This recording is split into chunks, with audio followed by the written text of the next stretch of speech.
Kangaroo মায়ের যত্ন বিষয়ে মৌখিক প্রশিক্ষণে আপনাকে স্বাগত জানাই। এই প্রশিক্ষণটিতে আমরা শিখব ক্যাঙ্গারু মায়ের যত্ন কাকে বলে, উপাদান, গুরুত্ব এবং এটির পদ্ধতি। আসুন ক্যাঙ্গারু মায়ের যত্নের গোড়ার কথা জেনে নিই। এই নামটা শুনলেই যেমন বোঝা যায়, এই কাজটি বাচ্চাকে মায়ের শরীরের সঙ্গে জড়িয়ে রাখার সঙ্গে জড়িত, আর এটি কেএমসি নামে জনপ্রিয়। মনে রাখবেন, বাচ্চা জন্মানোর পর যত তাড়াতাড়ি সম্ভব কেএমসি দেওয়া দরকার। বিশেষ করে যেসব বাচ্চার জন্মের সময় ওজন কম হয় তাদের জন্য এটি দিতে বলা হয়। জন্মের পর যাদের ওজন 2.5 কিলোগ্রামের কম হয় আর যাদের সর্বদা চোখে চোখে রাখার প্রয়োজন নেই। যদিও এটি সমস্ত সাধারণ সুস্থ পুরো মেয়াদের পরে জন্ম নেওয়া বাচ্চাদের জন্যও ব্যবহার করা যেতে পারে। কেএমসিতে দুটি প্রধান জিনিস আছে: লাগাতার এবং অনেকক্ষণ ধরে মা আর বাচ্চা দুজনে একে অন্যের শরীরের সঙ্গে জড়িয়ে থাকে এবং কেবল মায়ের দুধ খাওয়ানো। আসুন এই জিনিসগুলি নিয়ে কথা বলি। প্রথম জিনিসটি হলো শরীরের সঙ্গে জড়িয়ে রাখা। এটি লেট ডাউন রিফ্লেক্স বা অনায়াস দুধ বের করার প্রতিক্রিয়াকে আরো ভালো করে। তার ফলে বুকের দুধের উৎপাদন বাড়ায়। দুধ বের করার অনায়াস প্রতিক্রিয়া সম্বন্ধে একই সিরিজের আরেকটি প্রশিক্ষণে বলা হয়েছে। দ্বিতীয় জিনিসটি হলো কেবল মায়ের দুধ খাওয়ানো। প্রথম 6 মাসের জন্য কেবল মায়ের দুধ খাওয়ানোর কথা বিশেষভাবে বলা হয়। আসুন এরপর আমরা ক্যাঙ্গারু যত্ন করা কেন দরকার সেটি নিয়ে কথা বলবো। কেএমসির সময় অনেকক্ষণ ধরে মা নিজের বাচ্চার শরীরের সঙ্গে জড়িয়ে থাকলে বাচ্চার শরীরের উষ্ণতা ভালো থাকে আর বাচ্চা নিজেকে আরো বেশি নিরাপদ মনে করে। কেএমসি এগুলি কমিয়ে দেয়। বাচ্চার বারবার অসুখ বা রোগ হওয়া, অ্যাপনিয়া বা ঘুমের সময় নিঃশ্বাস আটকে যাওয়ার হার। অ্যাপনিয়া বলতে অনেকক্ষণ নিঃশ্বাস আটকে যাওয়াকে বোঝায়। এগুলি ছাড়াও কেএমসি বারবার বুকের দুধ খাওয়ানো এবং খাওয়ানোর সময় বাড়ায়, আর এটি মা ও বাচ্চার মধ্যে মানসিক বন্ধন মজবুত করে। কেএমসি বাচ্চাকে অন্যান্য প্রচলিত উপায়ের থেকেও ওজন বাড়াতে সাহায্য করে। অন্যান্য উপায় যেমন রেডিয়েন্ট ওয়ার্মার বা কৃত্রিম উপায় বাচ্চার শরীরের উষ্ণতা একই রাখার পদ্ধতি, যেটি বাচ্চা এবং তার মায়ের জন্য চাপ তৈরি করে। কেএমসি মায়ের তৃপ্তি ও আত্মবিশ্বাসও বাড়ায়, কারণ তিনি বাচ্চার জন্য বাড়তি সেবা করেন। মজার ব্যাপার হলো, মাকে ছাড়াও কেএমসি দেওয়া যেতে পারে, যেমন বাবা বা পরিবারের অন্য কোনো প্রাপ্তবয়স্ক সদস্য। এখন যারা কেএমসি দিতে পারেন তাদের যে বিষয়গুলি মেনে চলতে হবে সেগুলি নিয়ে আমরা কথা বলবো। যিনি কেএমসি দেবেন তাকে সুস্থ হতে হবে এবং তার কোনো অসুখ থাকবে না। তাকে প্রাথমিক স্বাস্থ্যবিধিগুলি অভ্যাস করতে হবে, যেমন হাত ধোয়া, প্রতিদিন স্নান করা, নখ কাটা, চুল বাঁধা বা আঁচড়ানো আর পরিষ্কার জামাকাপড় পরা। তিনি কোনো গয়নাগাটি, ঘড়ি বা কার বা সুতোর মতো কিছু পরবেন না, কারণ এগুলি স্বাস্থ্যবিধি বজায় রাখতে বাধা দিতে পারে আর এগুলিতে বাচ্চা আঘাত পেতে পারে। আসুন এখন যিনি কেএমসি দিচ্ছেন তিনি কি ধরনের জামাকাপড় পরবেন তা নিয়ে কথা বলি। জামাকাপড় হালকা ও সামনের দিকে খোলা হবে, যেমন শাড়ি, ব্লাউজ বা সামনের দিকে খোলা লম্বা জামা। মনে রাখবেন, যিনি কেএমসি দিচ্ছেন তিনি কেএমসি মুড়ে রাখার জন্য সামনের দিকে খোলা লম্বা জামা বা ব্লাউজ পরবেন। ক্যাঙ্গারু থলে বা মোড়াবার জিনিস বাজার থেকেও কিনে আনা যেতে পারে। বাড়তি সময়ের জন্য কেএমসি করতে হলে এগুলি কাজে লাগে। এর বদলে যিনি কেএমসি দিচ্ছেন তিনি পরিষ্কার সুতির নরম কাপড়ও ব্যবহার করতে পারেন। আবার কেএমসির সময় বাচ্চা একটা টুপি আর লেংটি পরে থাকবে।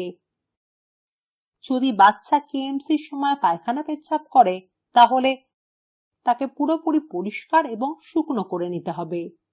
এরপর আমরা ক্যাঙ্গারু যত্নের পদ্ধতি নিয়ে আরো বিস্তারিত জানব। প্রথমে মাকে সোজা হয়ে দাঁড়াতে হবে। তারপরে স্বাস্থ্যকর্মী বা পরিবারের কোনো একজন ধাপে ধাপে নিচের কাজগুলি করবেন। বাচ্চার শরীরের নিচের দিক ও মাথাটা ধরে বাচ্চাকে সোজা করে মায়ের কাপড় না পরা দুটি স্তনের মাঝখানে রাখতে হবে।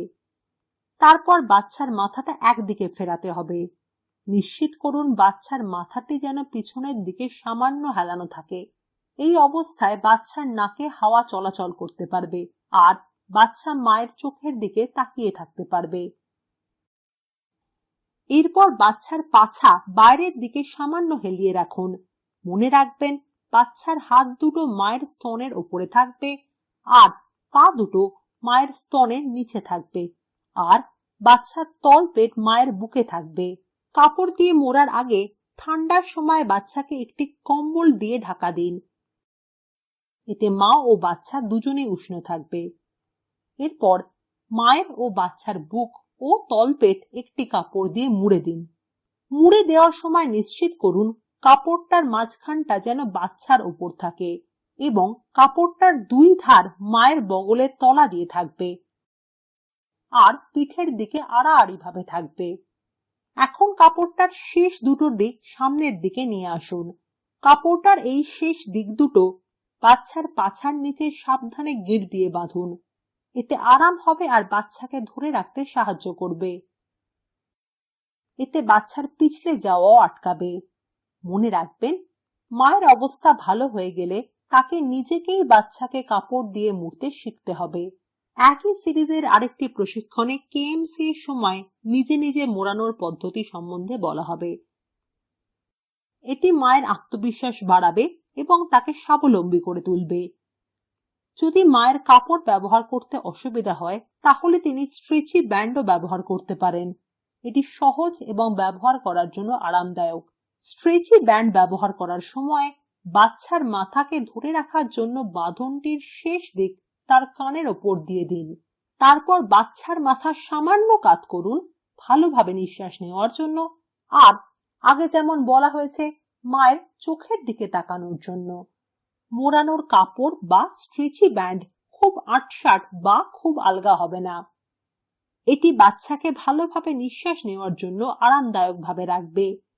মনে রাখবেন বাচ্চাকে কেএমসি অবস্থায় কোথাও নিয়ে যাওয়ার সময় মা যেন হাঁটতে, দাঁড়াতে, বসতে বা অন্যান্য কাজকর্ম করতে পারেন। যদি মা খুব আরামদায়ক অবস্থানে থাকেন তবে তিনি ক্যাঙ্গারু যত্নের সময় হেলান দিয়ে বা আধা হেলান দিয়ে ঘুমাতেও পারেন। আসুন এখন কেএমসি এর সময় বাচ্চাকে কিভাবে খাওয়াবেন তাই নিয়ে কথা বলি। মা বাচ্চাকে খাওয়াতে পারেন মোড়ানোর কাপড়টা সামান্য আলগা করে আর বুকের দুধ খাওয়ানোর জন্য বাচ্চাটাকে ঠিকভাবে ধরে, বা তিনি হাতের চাপে বুকের দুধ বার করতে পারেন আর বাচ্চাকে একটা ঝিনুক বা চামচ দিয়ে খাওয়াতে পারেন। মনে রাখবেন বাচ্চার ওজন যেন প্রতিদিন 25 থেকে 30 গ্রাম বাড়ে। আশা করা হয় যে 1 মাসে বাচ্চার ওজন 900 থেকে 1000 গ্রাম পর্যন্ত বাড়বে। সুতরাং মা বা স্বাস্থ্যকর্মীকে নিয়মিত চেক আপের সময় বাচ্চার ওজন খেয়াল রাখতে হবে। যদি বাচ্চার ওজন যথেষ্ট না বাড়ে স্বাস্থ্যকর্মী মায়ের দুধ খাওয়ানোর পদ্ধতি পরীক্ষা করবেন বা বাচ্চা কতবার পেচ্ছাপ করছে তা পরীক্ষা করবেন। ঠিক করে ঠোঁট লাগানোর ব্যাপারে মাকে পরামর্শ দেবেন। বুকের সাথে গভীর সংযোগ বা ঠিক করে ঠোঁট লাগানোর সম্বন্ধে এই সিরিজের আরেকটি প্রশিক্ষণে বলা হয়েছে। আসুন শিখে নিই বাচ্চাকে কিভাবে মুড়ে থাকা কাপড় থেকে বের করবেন। প্রথমে মাকে সোজা হয়ে বসতে হবে। তারপর একটা হাত দিয়ে গিঁট খোলা শুরু করতে হবে আর মোড়ানো কাপড়টার বাইরের দিকে অন্য হাত দিয়ে বাচ্চার শরীরের নিচের দিক ধরে রাখতে হবে। এরপরে আগে যে হাতটি দিয়ে গিঁট খোলা হয়েছিল সেই হাত দিয়ে মুড়ে রাখা কাপড়টা আলগা করতে হবে। তারপর যে কাপড়টা বাচ্চার শরীরের নিচের দিকে ধরা ছিল সেটার নিচে দিয়ে হাত পাল্টে নিয়ে অন্য হাতটা দিয়ে কাপড়ের বাইরের দিক থেকে বাচ্চার শরীরের নিচের দিক ধরে রাখুন। তারপর বাচ্চাকে উপর দিকে তুলে তাকে মুড়ে রাখা কাপড় থেকে ছাড়িয়ে নিন। এরপর বাচ্চার মাথাটাকে এমন ভাবে ধরতে হবে যাতে বুড়ো আঙুল একটা কানের পেছনে থাকে আর অন্য আঙুলগুলো আরেকটা কানকে ঘিরে থাকে। কেএমসি এর সময় মা সঙ্গে সঙ্গে ডাক্তার ও স্বাস্থ্যকর্মীকে খবর দেবেন যদি বাচ্চা সতেজ, সতর্ক এবং সক্রিয় না থাকে, যদি বাচ্চা খুব তাড়াতাড়ি বা খুব থেমে থেমে নিঃশ্বাস নেয়, যদি বাচ্চার ঠোঁট ও জিভ নীল হয়ে যায় আর যদি বাচ্চার পা দুটো ঠান্ডা হয়ে আসে। ক্যাঙ্গারু মায়ের যত্ন সম্বন্ধে আমাদের এই প্রশিক্ষণটি এখানেই শেষ হলো। স্নেহা রাউত এই টিউটোরিয়ালটি অনুবাদ করেছেন এবং অন্তরা এই টিউটোরিয়ালটি রেকর্ড করেছেন।